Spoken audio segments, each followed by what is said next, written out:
warahmatullahi wabarakatuh. Perkenalkan, saya Putri Febrinda.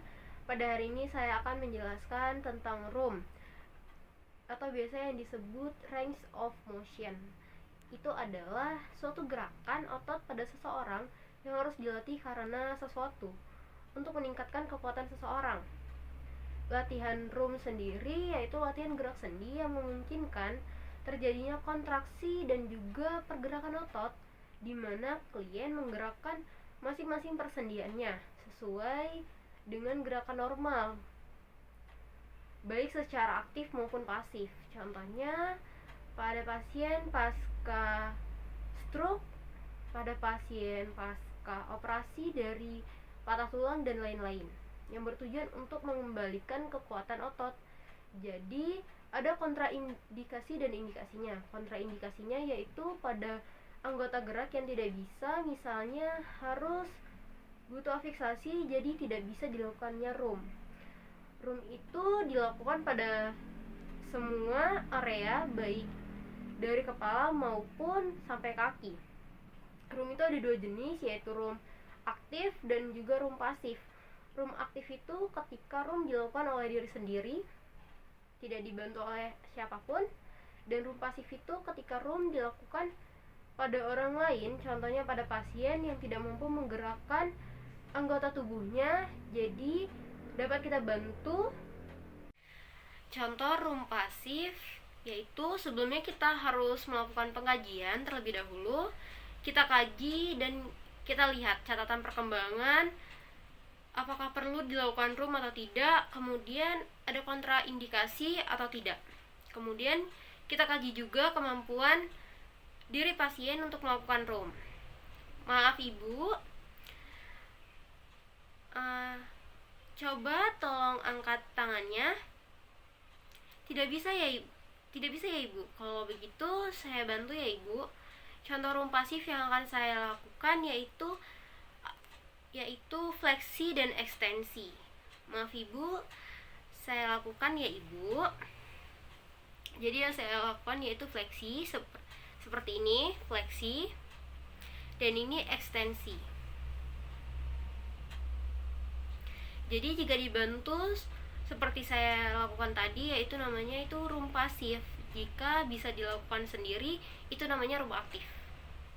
Jadi untuk melakukan room aktif dan pasif ada beberapa gerakan dasar yang perlu dilatih. Room dilakukan 1 kali dalam sehari atau 2 kali dalam sehari dalam hitungan 8 sampai 10 kali gerakan dalam setiap gerakan. Contoh gerakan dasar yang pertama yaitu kita mulai dari kepala.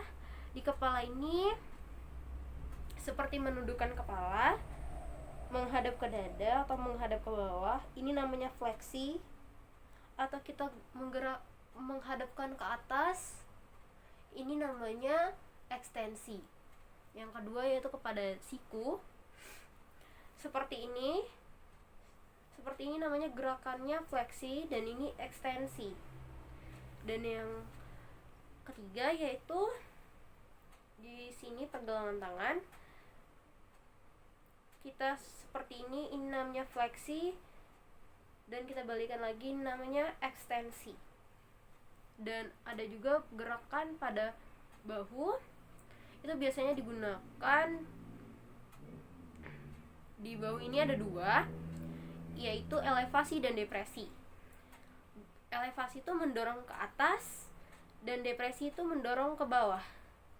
Ini elevasi, ini depresi. Dan ada gerakan rotasi memutar, itu dilakukan pada kepala dan juga bahu. Seperti ini rotasi memutar. Dan juga di bahu seperti ini 360 derajat. Selanjutnya yaitu abduksi dan adduksi. Biasanya digunakan untuk kaki dan tangan. Saya akan contohkan di tangan. Abduksi itu menjauhi badan seperti ini. Ini namanya abduksi.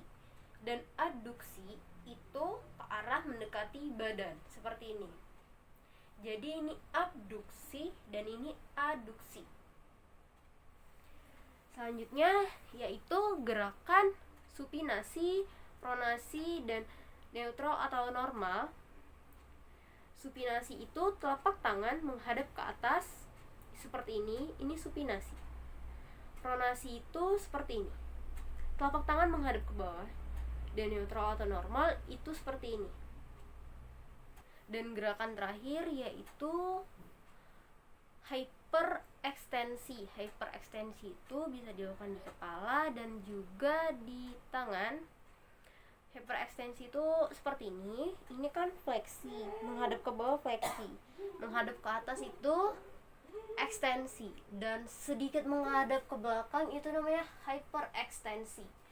Dan kalau di tangan itu seperti ini fleksi, ini ekstensi, dan agak menghadap ke belakang ini namanya hyperekstensi. Sekian video penjelasan pelatihan room atau range of motion dari saya.